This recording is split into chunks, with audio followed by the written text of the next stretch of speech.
Boa noite, irmãos. Mais uma vez, para mim é uma grande alegria, uma honra e um privilégio estar diante de vocês, podendo pregar a palavra de Deus. Que Deus possa falar essa noite conosco e ser glorificado através deste culto. Quero pedir sem demora que você abra na segunda epístola do apóstolo João. Você pegar Apocalipse e voltar é mais fácil. Apocalipse, Judas, 3 João, 2 João.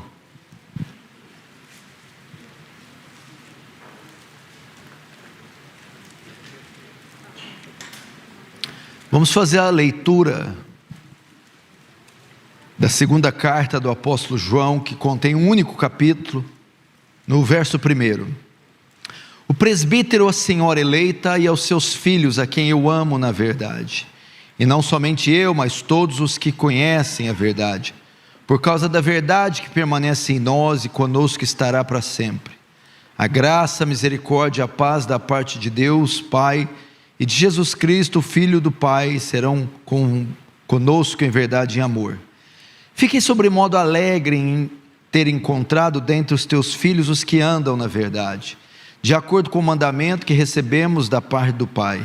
E agora, Senhora, peço-te, não como se escrevesse mandamento novo, senão o que tivemos desde o princípio, que nos amemos uns aos outros. E o amor é este, que andemos segundo os seus mandamentos.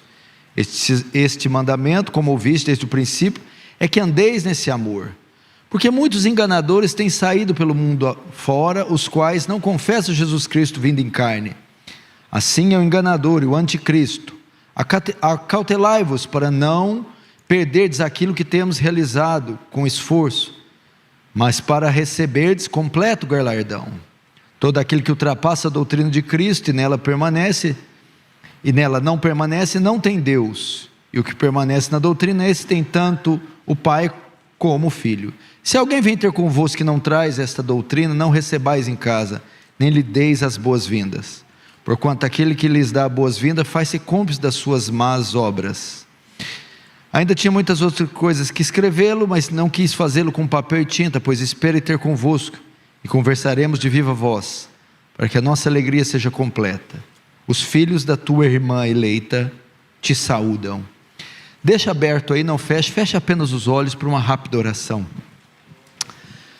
Pai Santo, mais uma vez nos colocamos diante do Senhor, cônscios da nossa pequenez, da nossa miserabilidade, da nossa urgente necessidade de graça.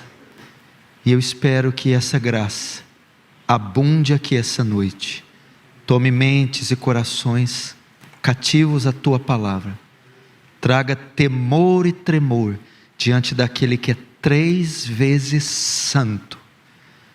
Faz teu reino avançar, Senhor, receba glória para si e nos conforme a imagem do seu Filho. Amém. Irmãos, preste muita atenção aqui. Eu creio que esse tema é oportuno, é pertinente, é atual. Quero falar um pouco essa noite, não só para pastores, mas para todos os irmãos que estão vinculados com alguma espécie de liderança. O tema da minha mensagem hoje é marcas do verdadeiro pastor.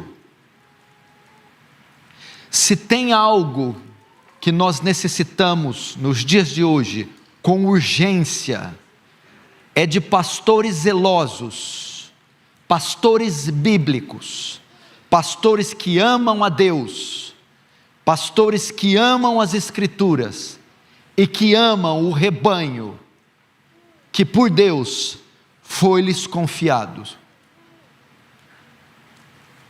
Há uma urgente necessidade de pastores bíblicos em nossa nação.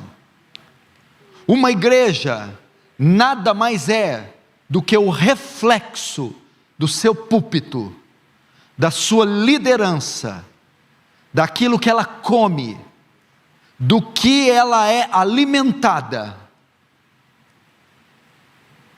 A igreja, a congregação, a comunidade, nada mais é do que o reflexo do seu púlpito, do seu pastor, da sua liderança.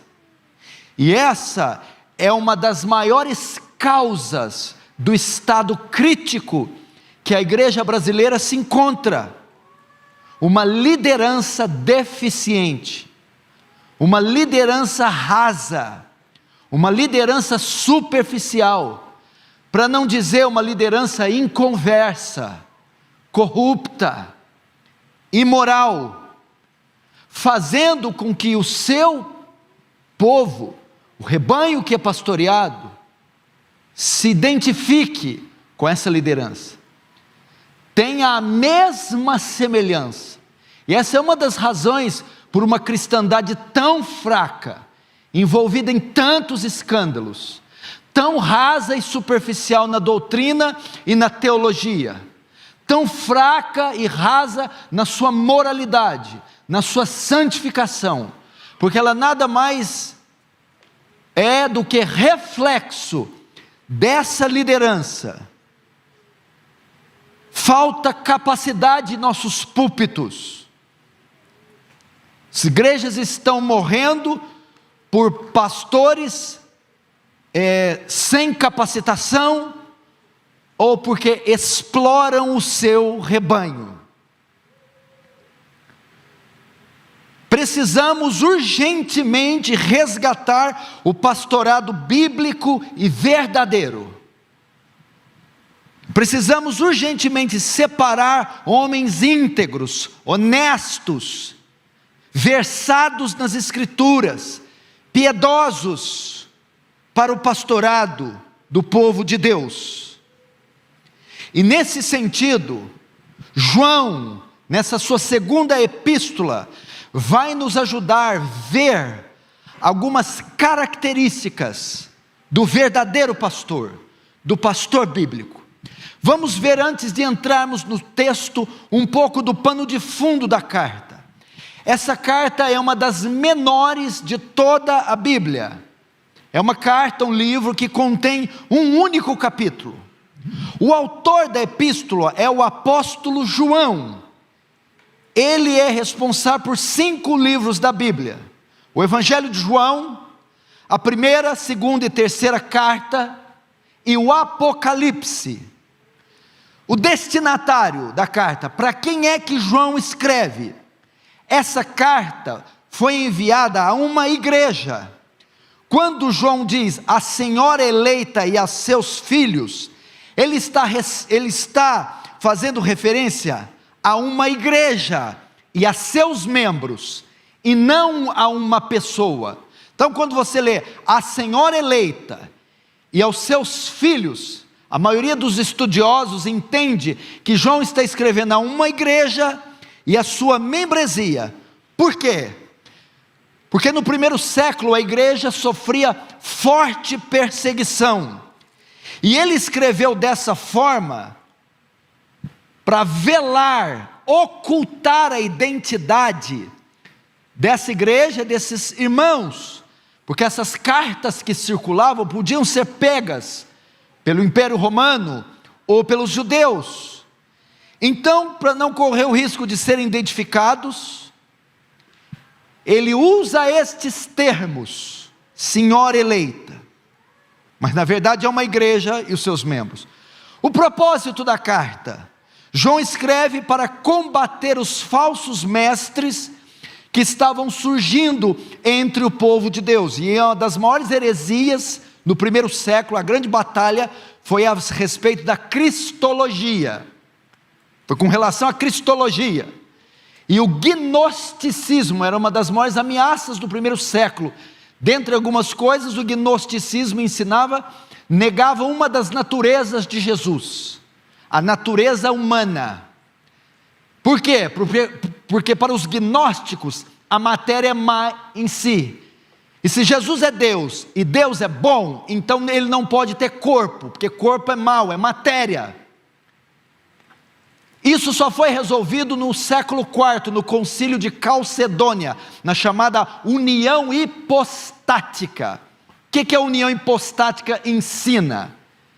Que Jesus, 100% homem e 100% Deus, natureza divina e natureza humana, coexistem juntas, na mesma pessoa, sem se misturar. União hipostática. Esse é Jesus. Não é três naturezas, não é mistura de duas, não é mais divino e menos humano, mais humano e menos divino, não. 100% homem, 100% Deus, as duas naturezas, divina e humana, coexistem juntas, na mesma pessoa, sem se misturar.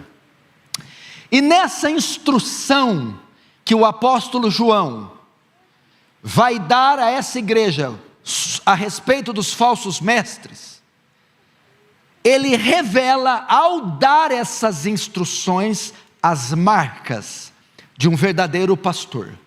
Vamos para a primeira marca, ou a primeira característica. O verdadeiro pastor ama a sua igreja, ama o povo de Deus, ama o rebanho que ele pastoreia. Se não, vejamos, verso 1, o presbítero, a senhora eleita e aos seus filhos, a quem eu amo. O apóstolo João está dizendo aqui que ele amava a igreja, amava os eleitos, amava os redimidos, amava o povo de Deus. Nós estamos vivendo um momento onde pastores tiranizam o seu rebanho, não tem o menor apreço pela sua igreja, não demonstra a menor compaixão pelos membros, pelos irmãos em Cristo.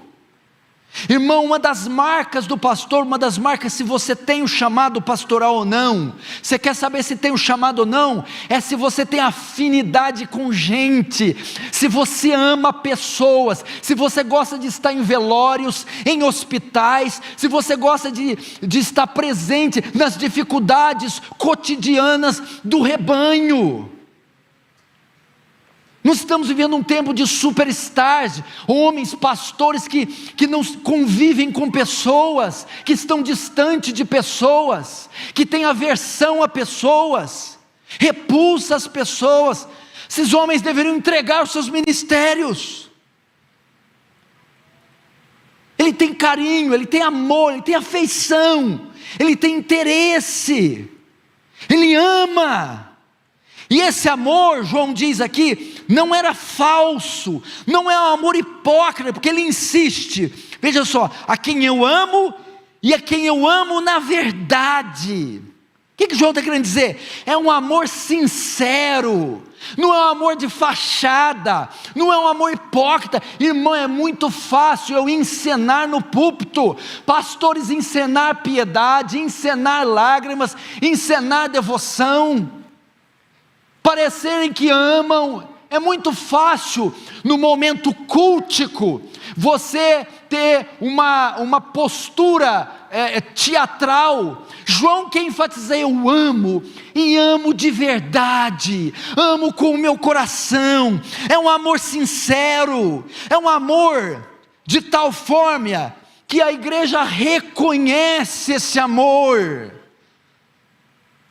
A igreja local, ela sabe, meu pastor, o nosso pastor nos ama. É nítido o amor que ele tem por nós, pelo zelo que ele tem pela igreja, pela doação, pela dedicação, pela prontidão, pelo carinho. Era assim com João. É assim na sua igreja? É assim com o seu pastor? Essa é a marca dele.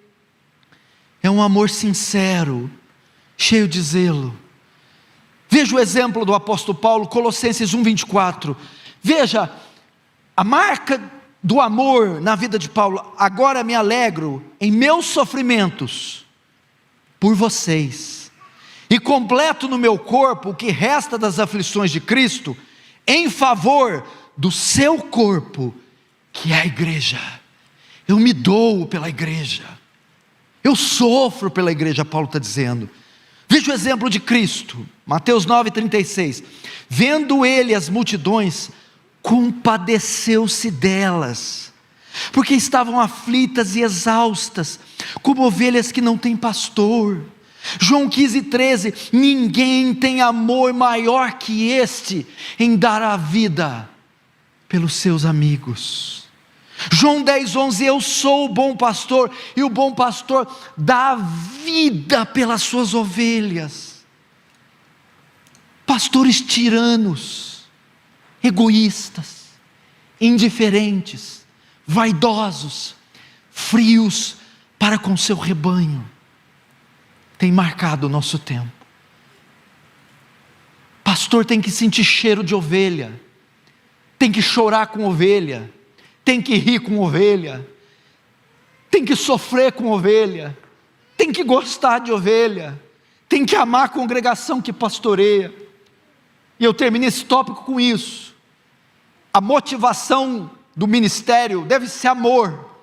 A Bíblia diz que Jesus, lembra, puxa na sua memória nos evangelhos, toda vez antes de curar um cego, um paralítico, multiplicar os pães, qualquer milagre, qualquer ação que ele fazia para alguém, antes de fazer, o evangelista escreve, e Jesus, movido de íntima compaixão, curou, movido de íntima compaixão, multiplicou, movido de íntima compaixão, fez andar. O que movia, o que motivava o ministério de Jesus?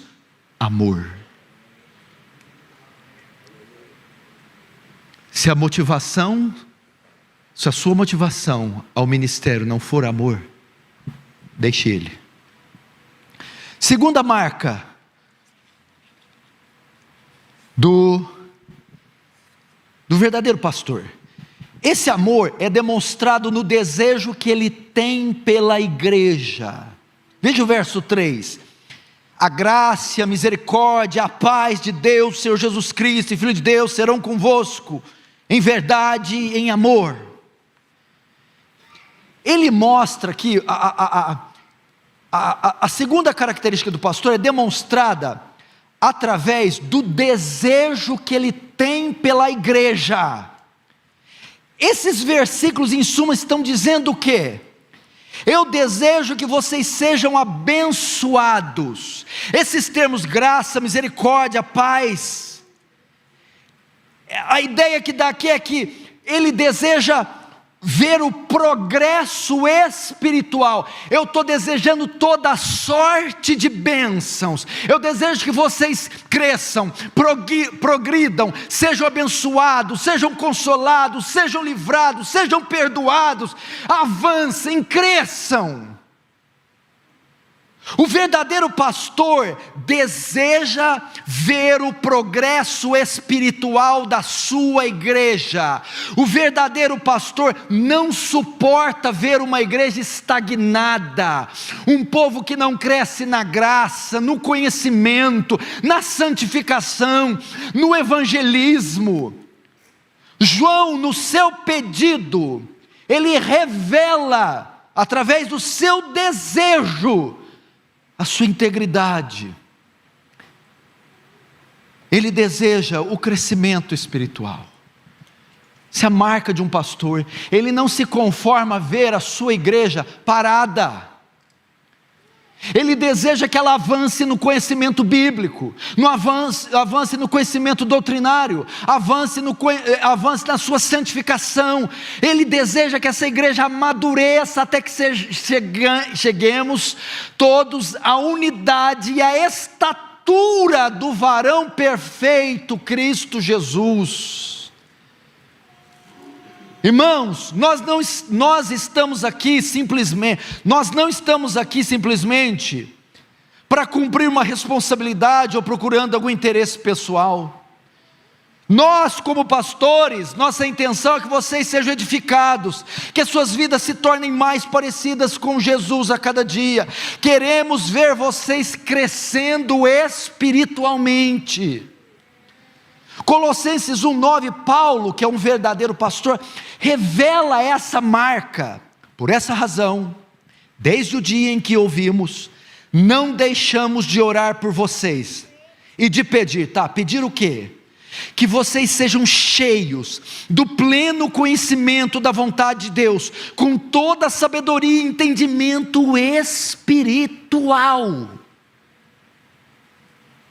Esse amor é demonstrado no desejo que ele tem pela comunidade. Ele deseja que ela cresça, se desenvolva, amadureça. Ele não suporta a ideia de uma igreja parada. Quantos cultos você frequenta entediantes? Quantos irmãos vão para a igreja e no carro já falam: já sei o sermão que o pastor vai pregar, a introdução, 3 pontos e a conclusão. Ele prega a Bíblia inteira, mas conta a mesma história. Eu estou cansado de escola dominical ouvir de Jonas e a baleia. Eu estou cansado daquela oraçãozinha, faz vigília. Meu Deus do céu, neva na vigília, de tão fria que é. Detalhe, a vigília é uma a cada semestre, então tem 2 no ano.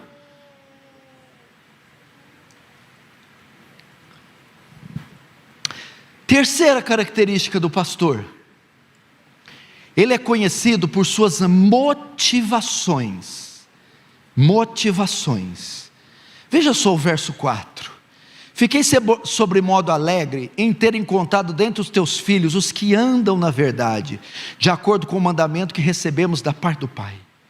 O verdadeiro pastor é conhecido pelo que está dentro do seu coração. Veja só, o verdadeiro pastor é conhecido pelas suas motivações. E aqui no verso 4, ele revela a fonte da sua alegria, o que o motiva, o que entusiasma. Veja só o que motivava ele: que os teus filhos andam na verdade. Eu fiquei alegre em saber que os teus filhos andam na verdade. O que deixava João feliz é saber que o povo amava a Deus, que o povo crescia em piedade, que o povo amava a palavra, que o povo crescia em santidade. Irmãos, o que deve trazer alegria a um pastor, gozo, é a santidade da igreja. A grande preocupação dele não era quanto dinheiro entrava. Fiquei tão feliz de saber que o dízimo foi gordo esse mês. A preocupação dele não era com o tamanho da congregação. Nossa, nós triplicamos o número de membros. A preocupação não é se tinha membros famosos, não, mas se essa igreja andava na verdade, se era fiel, se era santa, se era bíblica. É isso que deve motivar um pastor, é isso que deve trazer alegria para ele.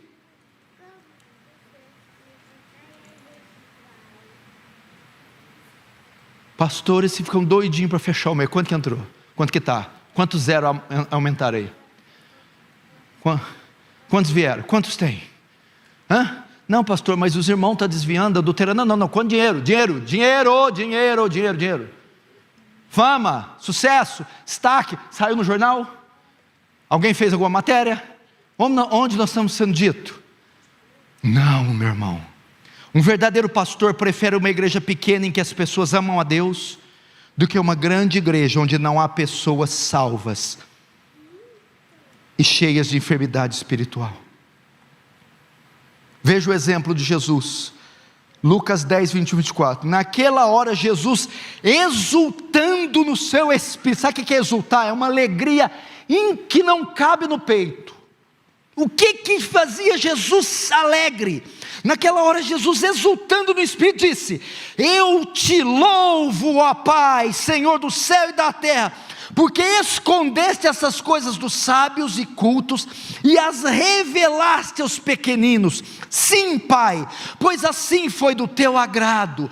Todas as coisas me foram entregues por meu Pai, e ninguém sabe quem é o Filho a não ser o Pai, e ninguém sabe quem é o Pai a não ser o Filho, e aqueles a quem o Filho quiser revelar. Então ele se voltou para os seus discípulos e lhe disse em particular: felizes são os olhos que veem que vocês veem, pois eu lhes digo que muitos profetas e reis desejaram ver o que vocês estão vendo, mas não viram, ouvir o que vocês estão ouvindo, mas não ouviram. O que deixava Jesus exultante? O conhecimento transferido a eles, a revelação do Evangelho, o Filho encarnado. O verdadeiro pastor é conhecido pelas suas motivações. O que deixa ele feliz é se estão crescendo em piedade, se estão vencendo os seus pecados, se a igreja dele tem mais casamentos bíblicos, se os nomes das pessoas estão limpos, se as pessoas estão andando em integridade. Pela misericórdia de Deus, a maioria dos casamentos da nossa igreja eu realizei, desde a sua fundação. Pela misericórdia de Deus, eu nunca fiz um casamento onde o casal tinha fornicado primeiro, antes do casamento. É isso que nos deixa alegre, que não tem pessoas querendo se divorciar na congregação, que pessoas não estão envolvidas em adultério, em escândalos, que pessoas não estão envolvidas em jogatina, cifras e cifras de dinheiro. Não, isso deve alegrar um pastor. Vamos agora para a quarta marca de um pastor bíblico. Ele não visa os seus interesses, e sim os do rebanho. Ele não visa os seus interesses, e sim do rebanho. E isso é demonstrado através do pedido que ele faz. Vejamos o verso 5. E agora, Senhor eleita, peço-te, ele faz um pedido, não como escrever esse mandamento novo, senão o que tivemos desde o princípio, que nos amemos uns aos outros. Esse pedido visa o bem-estar da congregação e não dele próprio. Um verdadeiro pastor se preocupa com a igreja, com o bem-estar da igreja, com as dificuldades da igreja, com as necessidades da igreja, e não de si próprio. O que nós vemos hoje são pastores que abusam das suas congregações, que são servidos pelas suas congregações, ao invés de servir comunidades inteiras, congregações inteiras, redes inteiras, que tudo converge no capricho do pastor, apóstolo, Messias, atalaia, sei lá que troço é esse. Pastor não, ele trabalha incansavelmente, ele estuda, ele ora, ele executa os seus ofícios, visando o bem-estar da igreja. Marcos 10, 43, 45, mas entre vós não é assim, pelo contrário, quem quiser tornar-se grande entre vós, será esse o que vos sirva, e quem quiser ser o primeiro entre vós, será servo de todos, pois o próprio Filho do Homem, o pastor, não veio para ser servido, mas para servir e dar a sua vida em resgate a muitos.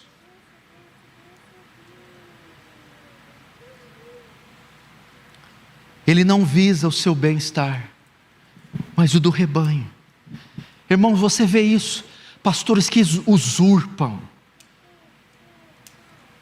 pastores que fazem suas congregações sangrarem para atender os seus pedidos caprichosos e egoístas. Conosco não deve ser assim. Irmãos, se você sente que tem esse chamado, mas não tem essa característica, reveja isso.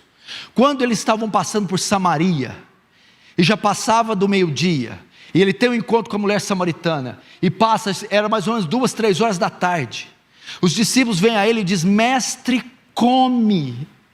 O homem estava o dia inteiro sem comer, evangelizando, fazendo uma peregrinação pesada, com sol escaldante. Sabe o que Jesus vai responder? Uma comida tenho para comer, que vocês não podem me dar. A minha comida é fazer a vontade daquele que me enviou, a fazer a sua obra, é sacrifício, é doação, é entrega, igual ele está dizendo aqui, pois o Filho do Homem não veio para ser servido, mas servir e dar a sua vida. Ministério é sacrifício. Pastores que têm que sacrificar, e não o contrário. Quinta característica do pastor: ele é o guardião doutrinário da igreja. Ele é o guardião doutrinário da igreja, porque ele faz um pedido, e nesse pedido nós vamos ver isso. O verso 5, não, vamos ver aqui, tem hora que os esboços da gente confundem, viu, irmão? Verso 7,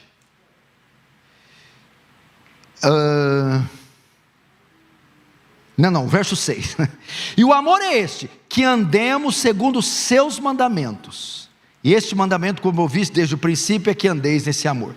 Agora, por que deve andar nos mandamentos? 7, porque muitos enganadores têm saído pelo mundo afora, os quais não confessam Jesus Cristo vindo em carne. Assim é o enganador e o anticristo. A quinta característica deste pastor: ele mostra, o verdadeiro pastor visa o interesse do rebanho e não o seu, através do pedido que ele faz. E no pedido que ele faz, nós temos a quinta marca. O pedido é: guardem a palavra e andem nos seus mandamentos. Por quê? Porque muitos enganadores têm saído pelo mundo afora. A quinta característica: ele zela pela pureza doutrinária da igreja. Ele é o sentinela doutrinário da igreja. Ele é o vigia doutrinário da igreja. Ele é o responsável por impedir que as heresias se infiltrem na congregação, que o povo seja seduzido por falsos livros, falsos seminários, falsos congressos, falsas pregações, falsas doutrinas. E João está aqui como maestro que era. Ele está protegendo, advertindo, ele está acautelando a igreja do engano religioso. Como guardião da igreja, ele alerta sua igreja, porque o perigo está por todos os lados. Hoje, com o advento da internet, nós temos acesso a grandes pregadores, a cursos e doutrinas, John MacArthur, Steve Lawson, temos acesso aos teólogos e pastores aqui do Brasil, Hernandes, Nicodemos, mas nós temos também uma gama, uma enxurrada de besterol, de heresia, de macumba gospel, de bruxaria evangélica, de engano sutil, acadêmico, intelectualizado, e é dever do pastor guardar o seu rebanho. Como guardião da igreja, ele alerta a sua igreja do erro, porque o verso 7 diz: muitos têm saído pelo mundo afora. Veja só a advertência de Paulo nesse sentido. Atos 20, 29, 31. Ele faz uma reunião com o conselho da igreja de Éfeso e diz: irmãos, presbíteros, sei que depois da minha partida, lobos ferozes penetrarão no meio de vós, e não pouparão o rebanho, e dentre vocês mesmos se levantarão homens que torcerão a verdade, a fim de atrair discípulos. Por isso, vigiem, e lembre-se que durante 3 anos, jamais cessei de advertir a cada um de vocês disso, noite e dia com lágrimas. Paulo está dizendo, vai ter perigo externo e vai ter interno. Externo, esse bombardeio de informação, de doutrinas e teologias. Interno, vai haver pessoas facciosas, vai haver doutores no nosso meio se levantando contra a liderança e levando após si parte da membresia. Quem entra em cena quando esses lobos vierem? O pastor com seu cajado. Como ele guarda?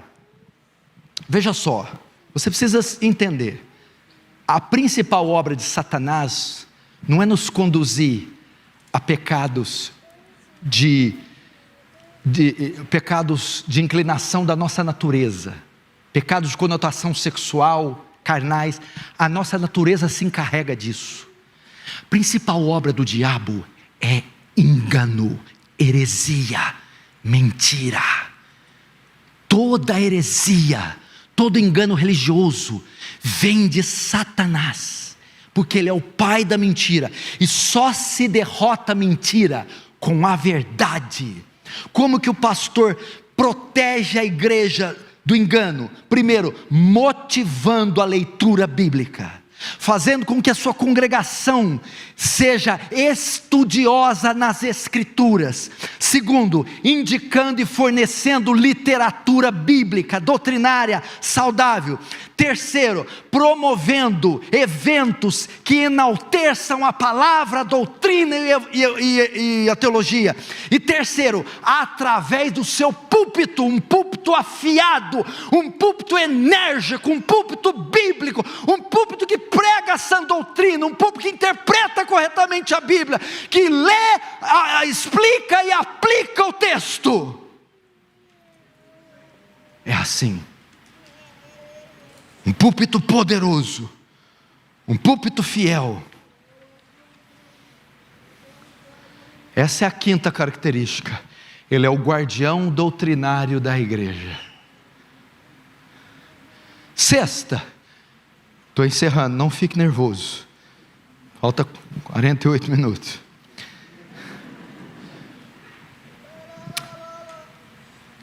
O quinto ele é o guardião doutrinário da igreja.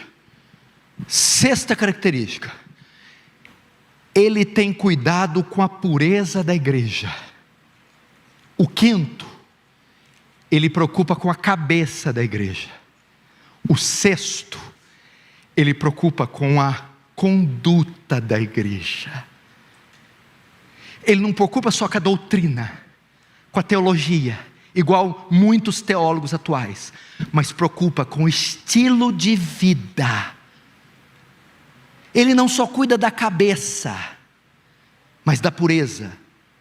Existem pastores e teólogos hoje no nosso meio que se satisfazem apenas com o ensino correto, doutrina correta, hermenêutica correta, mas não se importam com o modo com que os seus membros andam, o que fazem da vida fora da igreja. Isso é um equívoco, inclusive no meio reformado, uma preocupação exagerada e excessiva por doutrina, por ortodoxia, e se esquecem da ortopraxia. Nós precisamos de uma teologia experimental, que não fica só no campo das ideias, mas que é aplicada no viver diário.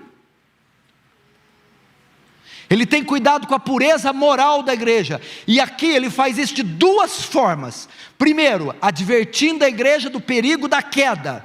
Verso 8, acautelai-vos para não perderdes aquilo que temos realizado com esforço, mas para receberdes completo galardão. Todo aquele que ultrapassa a doutrina de Cristo, nele não permanece, não tem Deus. E o que permanece na doutrina, esse tem tanto o Pai como o Filho. Primeiro, advertindo da queda. Cuidado, porque o texto diz: acautelai-vos para não perderdes aquilo que temos realizado com esforço, mas para receberdes o galardão. Cuidado, os pés podem se desviar. A ideia é que não brinca com pecado, não brinca com heresia, não brinca com engano. Vocês podem cair. E segundo, como ele cuida da pureza? Pedindo que se afastem daquilo que pode manchá-los. Verso 11: se alguém vem ter convosco que não traz essa doutrina, não recebeis em casa, nem lhe deis boas-vindas, porquanto aquele que dá boas-vindas faz-se cúmplice das suas más obras. João está dizendo: se afastem dessas pessoas. Elas podem perverter seus caminhos, Se afastem dos bodes, cuidado com os relacionamentos. João tinha preocupação com a conduta da igreja. Irmão, isso tem que ser pregado, meu irmão. Hoje, se você falar sobre vestimenta num púlpito, você é apedrejado, fariseu, legalista. Mas a Bíblia tem recomendação para o vestuário. A gente não pode andar pelado, não. A gente não pode frequentar qualquer lugar, não. Andar com qualquer gente, ver qualquer programação na televisão, não, irmão. Basta 2 horas de programa imundo para desfazer tudo que o pastor faz em uma semana de trabalho.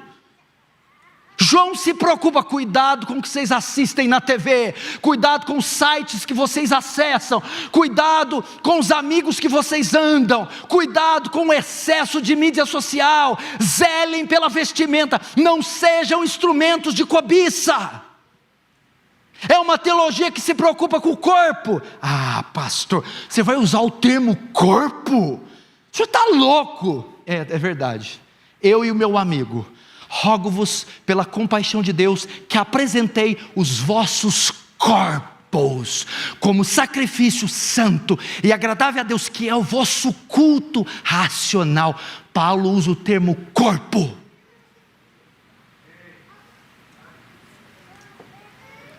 Pastor, tem que zelar por isso. Ele fala, minha filha, larga disso. Meu irmão, deixa essa prática. A resposta para o legalismo que assolou essa igreja brasileira, pastor que proibia, excluía membros se visse televisão, e quando chegava de supetão na casa dele, ele estava vendo televisão escondida no armário. Aí a resposta para esse legalismo foi lá a outra ponta. Agora pode tudo, glória, deixa a vida me levar, a vida leva eu. A resposta para o legalismo não é o antinomismo. Vamos ficar no meio, equilíbrio. Vamos ver Paulo, o maior teólogo. Se os teólogos querem falar alguma coisa, então compra a briga com Paulo. Esse era o cara na teologia.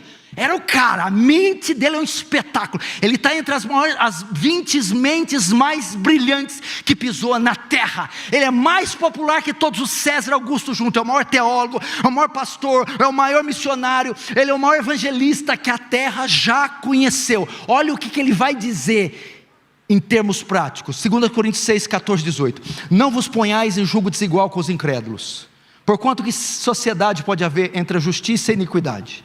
Ou que comunhão da luz com as trevas? Que harmonia entre Cristo e o maligno? Ou que união do crente com o incrédulo? Que ligação entre o santuário de Deus e os ídolos?